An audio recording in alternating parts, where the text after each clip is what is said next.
오늘 우리가 읽는 말씀 사무엘하 9장 이 내용에서는 비교적 개인적인 이야기 같은 부분들이 기록이 됩니다.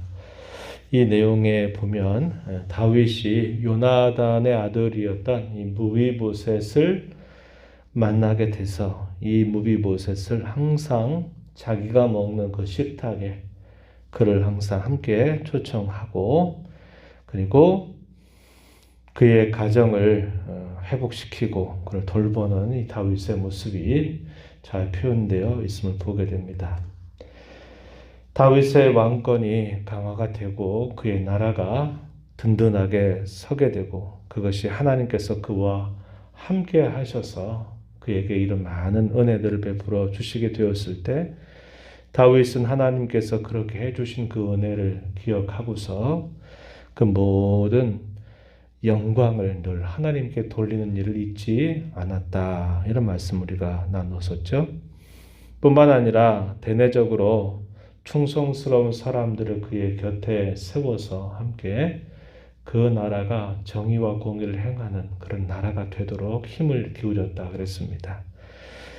그런 가운데서 다윗이 사람을 불러서 혹시 사울의 집에 아직도 남아있는 사람이 있느냐라고 묻습니다. 다윗의 마음이죠. 우리가 앞에서 쭉 읽어왔던 것처럼 그는 사울뿐만 아니라 자신의 반대편에 서 있는 사람들에 대해서도 그는 항상 그들을 원수처럼 여기거나 빨리 제거해 버려야 할 대상으로 생각하지 않았다는 겁니다. 그러한 마음이 그의 심령 속에 있었던 그 이유는 늘 그는 하나님 앞에서 자기 자신을 돌아보고 자기가 행여나 죄를 범하게 될 때에는 그 죄로부터 진심 어리게 회개를 하고 자기의 잘못된 행실을 고쳐서 늘 하나님 앞에 가까이 순종하며 나아가려고 했던 그의 삶의 자세를 갖다 보니까 보통 사람들이 갖는 그 수준이나 생각을 뛰어넘게 그가 생각하고 말도 하고 행했다라는 것을 우리가 함께 살펴보았습니다. 남다른 생각을 가지고 또 남다르게 말하고 남다르게 행하는 그의 모습은 하나님의 성품을 잘 드러내는 그런 모습이었다. 이런 것을 우리가 살펴보았었는데요. 오늘 우리가 읽은 이 본문 속에서도 다윗의 그러한 마음을 우리가 충분히 읽을 수 있다 하는 겁니다. 다른 사람들이 이 말을 들으면 어떻게 생각할까요? 아직도 사울의 그 사람 중에 남아있는 사람을 잡아다가 완전히 씨를 말려버리려고 하는 거 아닌가. 다윗의 마음을 모르는 사람들은 이런 오해를 충분히 할 수 있습니다.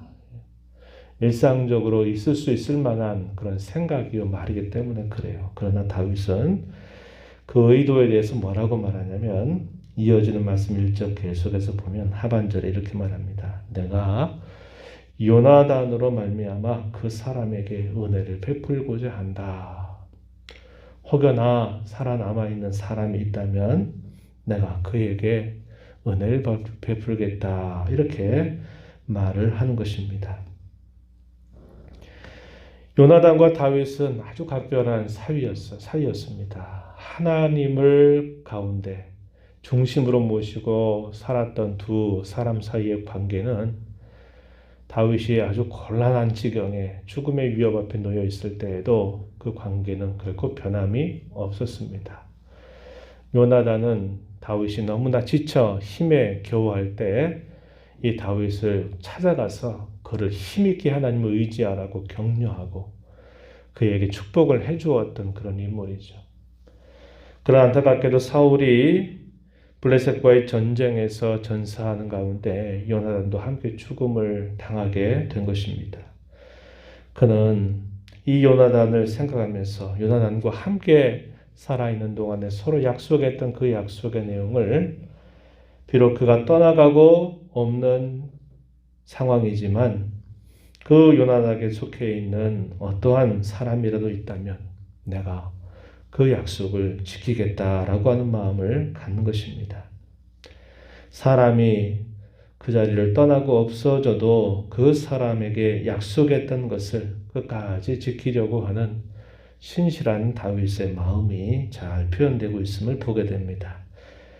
사울 왕가의 사울을 주인으로 모셨던 시바라고 하는 사람을 찾습니다. 그리고 이 시바가 왕 앞에 왔을 때 이 시바에게 묻는 겁니다. 혹시 사울의 자손 가운데 살아남아 있는 사람이 있느냐라고 물어요. 그랬더니 이 시바가 대답하기를 무비보셋이 있다라고 대답을 하게 됩니다. 사무엘하 4장 4절 말씀에 보면은 이 무비보셋이 어떤 인물인가, 어떤 사람인가에 대해서 간략하게 소개를 해줍니다. 블레셋과의 전투, 길보아산 전투에서 전사했다라고 하는 소식이 알려지게 되었을 때 이 무비보셋은 5살입니다. 요나단의 아들이면서 5살 어린아이였을 때 유모가 전사했다고 하는 소식을 듣고 안 되겠다. 우리도 가만히 있으면 죽겠다라는 생각을 하고서는 그 5살 난 그 아이를 데리고 급히 움직이다가 떨어뜨렸어요. 그래서 2발을 절게 되는 장애를 안게 된 겁니다. 그렇게 그가 살아왔던 것입니다. 그는 마길이라고 하는 사람의 집에서 그는 자라게 되었다라고 말해주고 있어요. 시바가 왕에게 그렇게 이야기를 해주게 되니까 다윗이 명령을 내려서 마길의 집에 있는 이 무비보셋을 데려오라라고 말을 하게 됩니다. 그러면서 뭐라고 말하느냐? 아버지 요나단으로 말미암아 너에게 은혜를 베풀겠다 이렇게 말하면서 이 무비보셋을 두고 항상 내 식탁에서 함께 먹을 것이다. 왕의 신분처럼 그를 높여주는 이 다윗의 모습을 잘 보여줍니다. 다윗과 무비보셋이 만남을 갖게 됐어요. 이 무비보셋은 다윗 왕 앞에 어떻게 합니까? 엎드려 절하면서 보소서 나는 당신의 종에 불과합니다. 이렇게 말해요. 그러나 다윗은 그를 향해서 아니다. 너는 나와 함께 내 식탁에서 먹을 것이고 내 할아버지 사울에게 속해 있었던 모든 소유물들을 내가 다 너에게 다시 돌려주겠다. 이렇게 약속을 하게 됩니다. 그런 말을 들었던 무비보셋의 반응이 어떻게 주어지느냐. 8절 말씀을 보니까 죽은 개 같은 나를 어찌 이렇게 돌아보십니까? 이렇게 다윗에게 대답을 하게 됩니다. 그리고 다윗은 사울의 시종 시바에게 명령을 내려서 사울과 그의 온 집에 속한 것들을 다 내 주인의 아들에게 다 주었다라고 말하면서 내 주인의 아들에게 양식을 대주어서 항상 먹게 하도록 해라. 그를 섬겨라. 이렇게 명령을 내리게 됩니다. 시바는 다윗 왕의 말을 듣고서 충성을 서해갑니다. 예, 왕께서 그렇게 명령하신 대로 준행하겠습니다. 라고 대답을 하게 돼요. 그리고 다윗은 항상 자기가 먹는 식탁의 자리에 이 무비보셋을 함께 그 식탁에서 함께 먹게 하는 것입니다.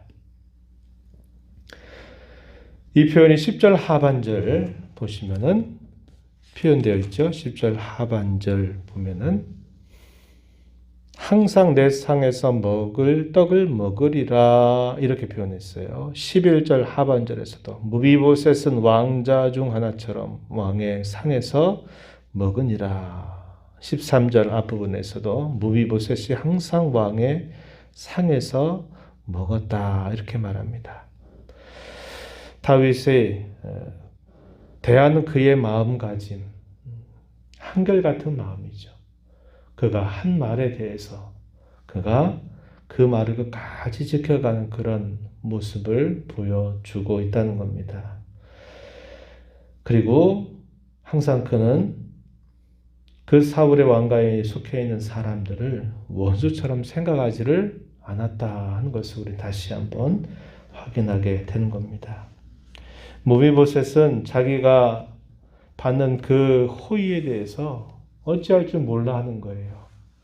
사람들의 상식대로 하면 자기는 살 수 없는 사람입니다. 처단이 되고 말아야 될 사람이에요. 그런데 자기를 살려주는 것만도 아니고 자기에게 그 할아버지 모든 속해 있는 소유도 자기에게 다 다시 돌려주고 또 왕의 식탁에서 왕자처럼 자기를 항상 먹도록 해주는 이 다윗의 모습을 보면서 얼마나 고마운 마음 그것을 갖게 되었을까 우리는 충분히 가늠할 수 있을 겁니다. 저는 이 말씀을 보면서 그런 질문을 하게 돼요. 우리가 과연 누구 때문에 나는 과연 누구 때문에 은총을 입고 사는가 이런 질문을 해보게 돼요. 오늘 우리가 읽은 말씀 중에서 1절과 7절에 보면은 이 무비보셋이 호의를 입게 되는 근거가 뭐냐? 내 아버지 요나단으로 말미암아 내가 너에게 은총을 베풀 것이다. 이 표현이 2번씩이나 반복이 되는데요.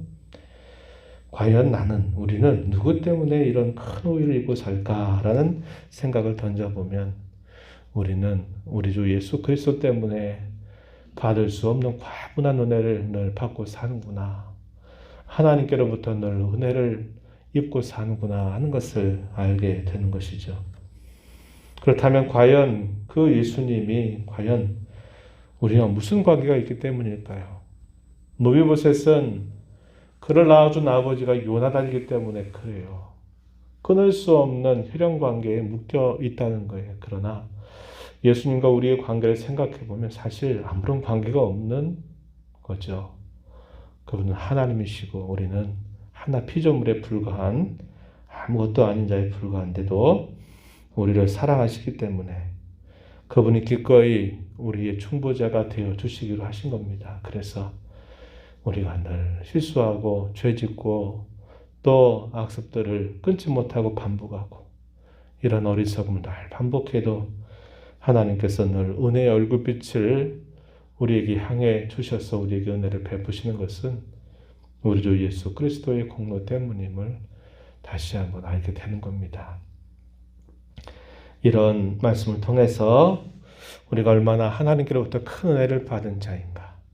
내가 하나님의 자녀라는 이것에 대해서 별 간격이 없이 늘 듣는 말씀이니까 그러려니 생각할지 모르지만 하나님의 자녀이기 때문에 자녀되는 권세를 우리에게 하나님이 늘 베풀어 주시고 우리가 지금까지 받는 것보다 장차 우리에게 주어질 그 권세와 그 영광이 더 크다는 것을 항상 우리에게 말씀하시면서 우리에게 그런 소망을 주시고 은혜를 주시는 그 하나님의 은혜를 생각하면서 우리는 늘 감사하는 자로 살아야 되겠다 이런 생각을 우리가 하게 돼요. 그리고 다윗이 하나님의 마음을 본받아서 그가 항상 신실하게 자기의 약속을 지키려고 하는 마음, 원수를 원수처럼 생각하지 않는 그런 그의 마음가짐, 이것을 우리는 잘 본받는 자로 살아야 하겠다는 것입니다. 뿐만 아니라 요나단의 그 행실로 인해서 그의 자식이 큰 호의와 은혜를 입게 했던 것처럼 저와 여러분이 이 땅에 살고 지나간 자리, 우리의 삶의 흔적들이 남는 그 자리에 우리로 인해서 우리의 후손들이 참 복되게 은혜를 입고 산다면 그게 얼마나 참 귀한 일일까요? 저와 여러분 살아있는 삶 속에서 이러한 후대에게 좋은 유익을 끼치는 삶을 살아가도록 하나님께 은혜를 구하면서 힘써가는 저와 여러분 모두가 되기를 축복합니다. 하나님 아버지, 이 새벽 시간에도 저희에게 은혜를 베풀어 주셔서 살아계신 하나님 앞에 찬양과 경배를 드리게 하시고 오늘도 저희들에게 주신 말씀을 통해서 우리 하나님께서 우리 주 예수님으로 말미암아 저희들에게 베풀어 주시는 그 크고 변함이 없는 은혜가 얼마나 큰가를 다시 한번 생각해 봅니다.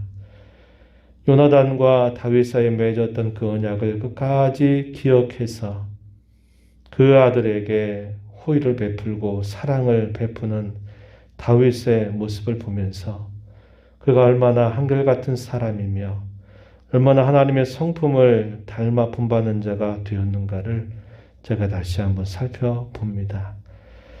이러한 다윗의 모습은 구원받은 저희들이 하나님 앞에서 맺어야 할 인격의 열매, 신앙의 열매임을 다시 한번 깨닫게 됩니다.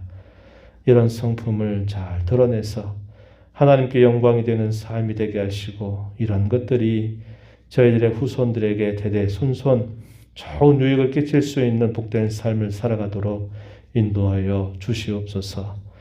은혜의 보호자 앞에 나와서 아버지 은혜를 구하는 모든 심령들의 간구를 귀 기울여 주시고 가장 좋은 것으로 응답해 주시기를 바라며 예수님 이름으로 기도하옵나이다. 아멘.